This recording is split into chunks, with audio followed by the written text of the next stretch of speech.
Welcome to the shop. On today's episode of Moose's Machinery, we're going to be talking about hole size. So something to remember, and people might not necessarily understand this, is drill bits don't cut their nominal size. They usually will cut oversized, but occasionally you'll find a drill bit, chuck, and drill combination that cuts undersize, which I'd almost prefer. But we can't always have what we want. So I'm cleaning this hole out. This was drilled with a 3/8 inch nominal drill. I'm going to remove it and cut power to the machine for safety. So machine's unplugged.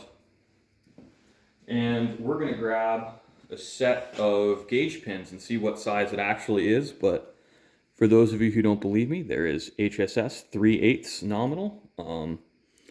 I ground this myself on the bench grinder. And let's grab our set of gauge pins. I think we're going to start at 380 thousandths. That's usually somewhere around where I would expect to be. And that slides freely. So let's try jumping up to 382 thousandths.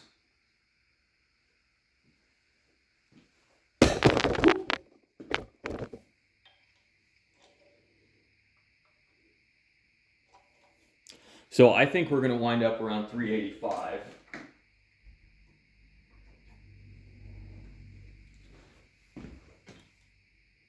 .385 doesn't even try to seat.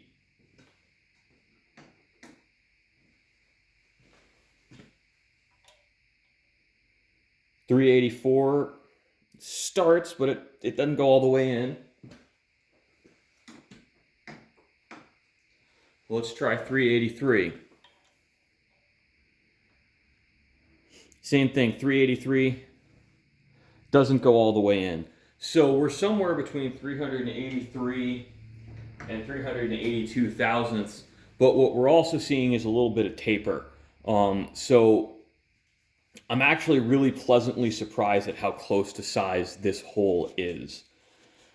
This drill spindle has 7 thousandths of an inch of run out.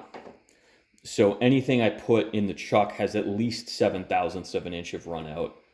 And that combined with grinding on your drill, that's really going to be the limit of your precision. Now, we did get a good bird's nest of chips. They were nice and long, coming off each flute evenly. I did post my reel on this. So that's not bad.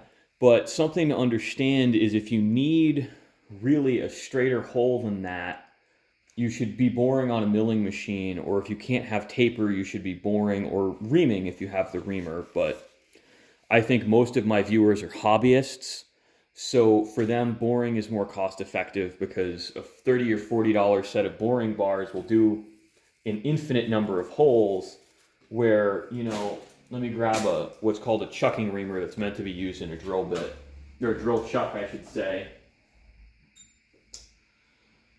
So this one reamer is $30 to $50. So, it's not always practical for people to buy reamers in all of the sizes they may need. So that's just one of the things to remember is that, budget matters, but if you're drilling 7 to 10 thousandths oversized, you're doing pretty good. That's what I really count on. So, thanks for watching, guys. I hope you enjoyed.